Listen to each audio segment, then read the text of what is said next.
Hello all, welcome to Gurus study point. आज के इस वीडियो सेशन में हम लोग स्टार्ट करने जा रहे हैं अपना unit 3 that is database management system. Okay, अगर आपने मेरी प्रीवियस वीडियोस देखी होंगी तो मैंने आपके रिवाइज सिलेबस के अकॉर्डिंग यूनिट 1 एंड यूनिट 2 पूरा का पूरा कंप्लीट कर दिया है।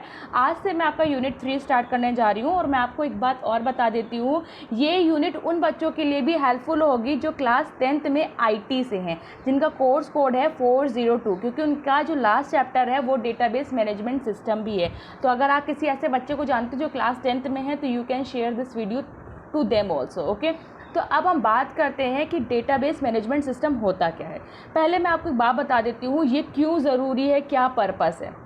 ठीक है, तो जब भी हम कोई सॉफ्टवेयर या कोई भी हम ऐप बनाते हैं या कोई भी हम वेबसाइट बनाते हैं, ठीक है, तो हर वेबसाइट के लिए दो चीज़ बहुत ज़्यादा इंपॉर्टेंट होती है। एक होती है हमारी प्रोग्रामिंग लैंग्वेज, जिसके थ्रू हम पूरा अपना एप्लीकेशन या अपनी वेबसाइट को डिज़ाइन करते हैं। बट जब यूज़र उसमें इंटरेक्ट होता है तो उसके लिए जब इंटरेक्शन होता है तो वो कुछ कमांड्स देता है। वो कहाँ स्टोर होता है? वो हमारा स्टोर होता है डेटाबेस में स्टोर होता है, और इस डेटाबेस को मैनेज करने के लिए हम DBMS यूज़ करते हैं। लेट्स टेक वन एग्जांपल कि आप फेसबुक चलाते हो, ठीक, आपकी फ्रेंड लिस्ट होगी, तो फ्रेंड लिस्ट जब बना रहे हो आप तो कहाँ स्टोर कर रहे हो? ऑब्वियसली बात है वो डेटाबेस में स्टोर हो रहा है। आप मैसेजेस करते हो, लोगों के कमेंट्स देखते हो या पोस्ट करते हो कोई चीज़ों को, तो वो सारी की सारी चीज़ें जहाँ हमारे बैकएंड में स्टोर हो रही है वो क्या है? हमारा डेटाबेस है। और इस डेटाबेस को बनाने के लिए हम DBMS सॉफ्टवेयर का यूज़ करते हैं। ठीक, अब डेटाबेस मैनेजमेंट सिस्टम पता चल गया होगा क्या होगा। एक सिस्टम है, एक सॉफ्टवेयर है which is use to manage and control database. ऐसा सॉफ्टवेयर जिसका यूज़ करके हम क्या करते हैं? अपने डेटाबेस को मैनेज करते हैं, उसको हम बोलते हैं डेटाबेस मैनेजमेंट सिस्टम। ओके, अब यहाँ सबसे पहला एक क्वेश्चन आता है कि व्हाट इज़ डेटाबेस, ये डेटाबेस क्या होता है। तो मैं पहले बोल चुकी हूँ, हर वर्ड में उसकी डेफिनेशन छुपी हुई होती है। तो it is a method way which provide the base to data. ठीक है, यहाँ पे साफ साफ पता चल रहा है कि ये एक एंटिटी है जहाँ पे हम अपने डेटा को बेस दे रहे हैं, आधार प्रोवाइड कर रहे हैं, जहाँ हम अपने डेटा को क्या कर रहे हैं? स्टोर कर रहे हैं। ठीक है, तो वी कैन ऑल्सो से कि it is a collection of related data. ये क्या है कि हमारा एक कलेक्शन है, किसका? रिलेटेड डेटा का। लेट्स टेक वन एग्जाम्पल, जैसे मैं मानती हूँ रेलवे रिजर्वेशन का, इंडियन रेलवे का है। ठीक है, तो आप जब भी इंडियन रेलवे की साइट में जाते हो या कोई भी ट्रेन के बारे में सर्च करते हो कि अराइवल टाइम क्या है, डिपार्चर टाइम क्या है, कितने कहाँ से कहाँ जाती है, कितने स्टेशन आते हैं, तो एक आपको टेबुलर फॉर्म में रिप्रेजेंट होता है। ठीक है, क्या आपको उस रेलवे रिजर्वेशन में क्या एयरलाइंस की इंफॉर्मेशन मिलती है? ऐसा तो बिल्कुल नहीं है। हमें रेलवे रिजर्वेशन में सिर्फ रेल से, ट्रेन से रिलेटेड जितनी भी इंफॉर्मेशन है इंडिया की, उससे रिलेटेड हमें इंफॉर्मेशन मिलती है। तो डेटाबेस क्या करता है? It is used to store related data. ठीक है, अब बात करते हैं कितने तरीके के हमारे डेटाबेस होते हैं। वैसे तो कहा जाता है कि 3 तरीके के डेटाबेस होते हैं। एक हमारा होता है स्ट्रक्चर्ड, एक होता है सेमी स्ट्रक्चर्ड और एक होता है अनस्ट्रक्चर्ड। ठीक है, अगर मैं स्ट्रक्चर्ड की बात करती हूँ तो स्ट्रक्चर मतलब क्या है? जहाँ पे हमारा डेटा एक स्ट्रक्चर फॉर्म में है, दैट्स मीन जहाँ पे हमारा डेटा किस फॉर्म में स्टोर है? टेबुलर फॉर्म में स्टोर है। इट्स कॉल्ड अ डेटा, मतलब स्ट्रक्चर डेटाबेस। ठीक, जैसे माना रेलवे रिजर्वेशन का मैंने आपको बताया, एक टेबुलर फॉर्म में आपको रिप्रेजेंट होता है। ठीक है, तो आप वहाँ पे सारी इंफॉर्मेशन बहुत ही अच्छे से एक स्ट्रक्चर वे में देख सकते हैं इन अ टेबुलर फॉर्म। अब मैं अनस्ट्रक्चर्ड की बात करती हूँ तो इसका बेस्ट एग्जाम्पल जो है वो है हमारा वेब पेज। जब भी आप किसी वेब पेज में जाते हो, ठीक, तो वेब पेज में जो आपको इन्फॉर्मेशन दिखती है या कोई भी डेटा दिखता है उसका कोई भी फॉर्म हो सकता है। वो टेक्स्ट फॉर्म भी हो सकता है, वो हमारा इमेज भी हो सकता है, वो हमारा वीडियो भी हो सकता है, वो हमारा टेबुलर भी हो सकता है, वो हमारा लिस्ट भी हो सकता है। मतलब किसी भी फॉर्म में आपको डेटा दिख रहा है वो कैसा है? हमारा अनस्ट्रक्चर्ड डेटा टाइप है। ठीक है, तो ये हमारे 2 तरीके के डेटाबेस हुए, एक हुआ स्ट्रक्चर्ड और एक हुए हमारा अनस्ट्रक्चर्ड। स्ट्रक्चर में जो हमारा डेटा स्टोर हो रहा है वो हमारा कैसा स्टोर हो रहा है? एक टेबुलर फॉर्म में रिप्रेजेंट हो रहा है, और वहाँ पे हमारा जो डेटा स्टोर हो रहा है वो एक वेब पेज में, वो इमेज के फॉर्म में भी है, वो टेक्स्ट फॉर्म में भी है, वो हमारे लिस्ट फॉर्म में भी है, किसी भी फॉर्म में हमारा पूरा का पूरा डेटा दिखता है। ठीक, अब यहाँ पे बात होती है DBMS। ठीक है, डेटाबेस मैनेजमेंट सिस्टम। कौन से सॉफ्टवेयर्स का यूज़ करके हम अपने डेटाबेस को मैनेज करेंगे? तो हम डेटाबेस को मैनेज करने के लिए MySQL यूज़ करेंगे। SQL का फुल फॉर्म होता है स्ट्रक्चरल क्वेरी लैंग्वेज। ठीक है, इसे क्वेरी लैंग्वेज बोलते हैं। ठीक है, ये प्रोग्रामिंग लैंग्वेज नहीं है, ये ध्यान रखिएगा, ये 4th जनरेशन की लैंग्वेज है हमारी। तो ये हमारी क्या है, एक स्ट्रक्चरल क्वेरी लैंग्वेज है। मतलब क्या है कि ये हमारी 4th जनरेशन की लैंग्वेज है। 4th जनरेशन की लैंग्वेज जो तो वो क्वेरी लैंग्वेजेस थी, it is not a programming language, it is a query language. That's mean कि हम अपना डेटा जब स्टोर कर देंगे, कहाँ पे स्टोर करेंगे, डेटाबेस में, then we will perform some queries like, जैसे if we want to fetch some datas कि आज कितने बच्चे प्रेजेंट है, how many students are present today, तो दिस इज़ आवर क्वेरी। ये हमारी क्या है, एक क्वेरी है। तो हम इस क्वेरी के थ्रू क्या कर सकते हैं, उस डेटाबेस से वैल्यूज़ को फेच कर सकते हैं। तो क्या है, स्ट्रक्चरल क्वेरी लैंग्वेज होती है, एक लैंग्वेज है जो क्या करती है, it is use to create a structure of a database and we can also perform some queries to fetch our data from the database. ठीक है, तो DBMS की अगर मैं पूरी डेफिनेशन बोलूँ तो यहाँ पे है, database management system is consist of collection of inter related data and set of program to access that data. मतलब DBMS में हमारे कुछ ऑलरेडी प्री रिटन प्रोग्राम्स होते हैं जिनका यूज़ करके हम क्या करते हैं, अपने डेटाबेस से डेटा को फेच कर सकते हैं। जैसे अब DBMS का यूज़ क्या हुआ, हम फाइल मैनेजमेंट का भी तो यूज़ कर सकते थे। पहले चलता क्या था कि रजिस्टर्स बनते थे, ऑलमोस्ट सारा का सारा डेटा जो था, अटेंडेंस रजिस्टर बनते थे, अचीवमेंट रजिस्टर बनते थे, रिपोर्ट का रजिस्टर बनते थे, सारा का सारा डेटा हम वहाँ पे स्टोर करते थे। बट वहाँ पे प्रॉब्लम्स क्या आने लगी, पहले तो सिक्योरिटी नहीं थी, कोई भी चुरा सकता था या कुछ भी खो सकता था, हमें डेटा मिल नहीं सकता। अगर आप 12 साल के बाद भी जाओगे अपने स्कूल में, क्या आपको अपना रिकॉर्ड मिलेगा, it is not possible in a file system. अगर हम फाइल सिस्टम की बात करें तो वो वहाँ पे पॉसिबल है ही नहीं। अगर हम चाहे कि हमने जो फाइल रजिस्टर, फीस वाला रजिस्टर था, अगर वहाँ से सारा डेटा ऑटोमेटिकली कॉपी होके मेरे अटेंडेंस रजिस्टर पे आ जाए, क्या पॉसिबल है, तो ये चीज़ें पॉसिबल वहाँ पे नहीं थी। अब ऐसा हो सकता था कि नहीं, मैंने कॉन्टैक्ट नंबर फीस वाले रजिस्टर में वो चेंज कर दिया और वो ऑटोमेटिकली मेरे अटेंडेंस रजिस्टर में चेंज हो जाए, कैसा हो सकता है। ये सारी चीज़ें बिल्कुल भी फाइल सिस्टम पे नहीं हो सकती है। इन सारी चीज़ों को ध्यान में रखते हुए हम लोगों ने क्या बनाया था, अपना डेटाबेस मैनेजमेंट सिस्टम, जहाँ पे हम अपने डेटाबेस को स्टोर भी कर सकते हैं, अपडेट भी कर सकते हैं, मॉडिफाई भी कर सकते हैं, उसको ऑर्गेनाइज भी कर सकते हैं और वहाँ से अपने डेटा को क्या कर सकते हैं, रिट्रीव भी कर सकते हैं। तो ये सारे का सारा काम हमारा कौन कर रहा है,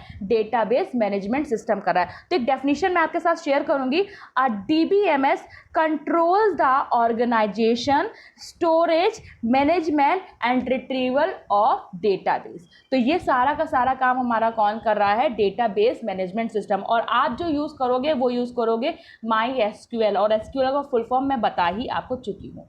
ठीक है, अब मैं बात करती हूँ कि what is the advantages of DBMS। ठीक, पहला ही पता चल गया, जब हमने फाइल सिस्टम को ध्यान में रखते हुए DBMS को बनाया तो ऑब्वियस सी बात है, जो उसमें डिसएडवांटेजेस होंगे उसको ओवरकम करने के लिए हमने अपना DBMS बनाया। तो पहला क्या, इट इज़ वेरी सिक्योर, ये बहुत ही सिक्योर है। सेकेंड थिंग, रिडेंडेंसी को रिड्यूस करता है। अब आप सोचोगे ये रिडेंडेंसी मतलब क्या होता है, मतलब डेटा को जो रेपिटेशन होता है, बार बार जो हम डुप्लीकेट्स डेटा बनाते हैं, लाइक कि आपने क्या बनाया, फाइल में बनाया, मतलब आपने फीस रजिस्टर में सारा का सारा डेटा स्टोर किया, उसके बाद आपने अटेंडेंस रजिस्टर में भी वही डेटा सेम कॉपी किया, और फिर आपने क्या किया, फिर उसके बाद आपने जाके उसको अचीवमेंट रजिस्टर बनाया रिपोर्ट कार्ड में। तो there is a lots of work because we makes our duplicates copies और आर रिकॉर्ड। हम अपने क्या बना रहे हैं, जितने भी रिकॉर्ड्स है उसके डुप्लीकेट है, तो इसी को बोलते हैं रिडेंडेंट डेटा। तो we can reduce redundancy of data through the DBMS। हम DBMS के थ्रू, मतलब यहाँ पे हम यूज करेंगे RDBMS, relational database management system.